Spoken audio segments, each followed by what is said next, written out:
Now when I look back on ages 23 to 32, every aspect of my life is shadowed by what I saw through the glass that blue and gold Tuesday morning.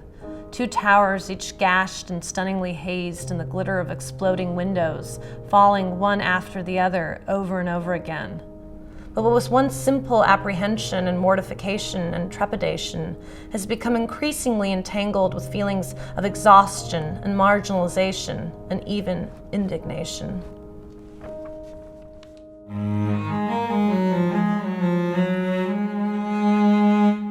The piece basically began with the days leading up to 9/11, when I'm hanging out with another Iranian-American friend of mine who owned a boutique in the East Village, and he sold all these T-shirts that had Farsi graffiti on it, and it was really, being Middle Eastern was almost cool for a second, and that quickly disappeared, September 12th, 2001, where for the first time in my life I felt a sense of shame and deep fear about being Middle Eastern.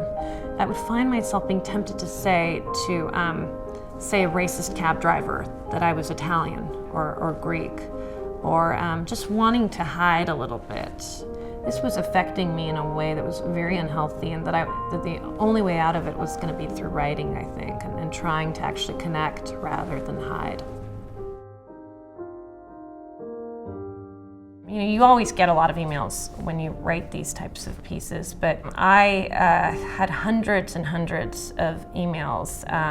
The volume was unbelievable, and then the way people were sharing with me was unbelievable too. Usually you get people saying, great, or I hated your piece, or something of that nature, but I was getting paragraphs and paragraphs, sometimes pages and pages of emails from people sharing their own experiences, and people, actually very few Iranian Americans or even Middle Eastern Americans. I had rabbis, I had some imams, I had ministers, a lot of holy men were actually writing and trying to actually personally console me, and we also just had immigrants who related to the piece.